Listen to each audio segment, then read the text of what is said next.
Line with that sanctions bill, saying, listen, if you are the president of China, or the prime minister of India, or the president of Brazil, and you are still trading with the Russians and getting the oil and the gas in, and you sometimes even resell it for a higher price, know that if this guy in Moscow doesn't get serious about peace talks, I will slam secondary sanctions on you of 100%. So I'm sure they don't know yet what hit them. This will take some time to sink in, and I think you guys making this clear in the media, the senators maybe also discussing this with their counterparts in Brazil, India, China, will be very helpful to put maximum pressure on Russia in addition to the weapons delivery into Ukraine. You put some meat on the bones as far as the announcement yesterday. I think we know the Patriots are involved. What other missiles and weapon systems are involved?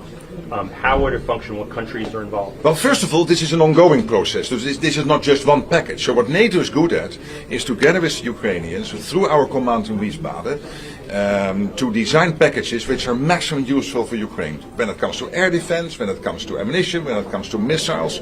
So this is what we will now be working on with the US. Of course, in a way that the US still has enough stockpiles.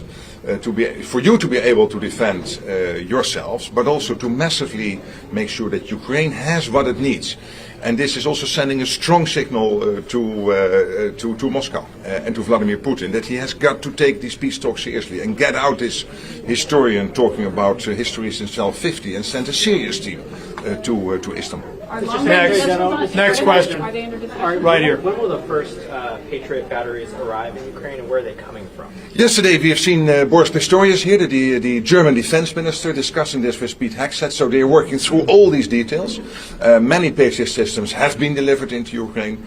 So what we are now looking at is to make sure that Patriot systems directly from the US go to Ukraine. That's one way to do it, paid for by the Europeans, or that you get a front loading from European countries into Ukraine and then being backfilled by the US. So this is all worked through now. But again, the structures are established. The infrastructure, logistics is there, because this is not new. What is new is that yesterday President Trump announced that he wants the US stockpiles to open up in a way, of course, still Europeans paying and the US going forward being able to defend itself.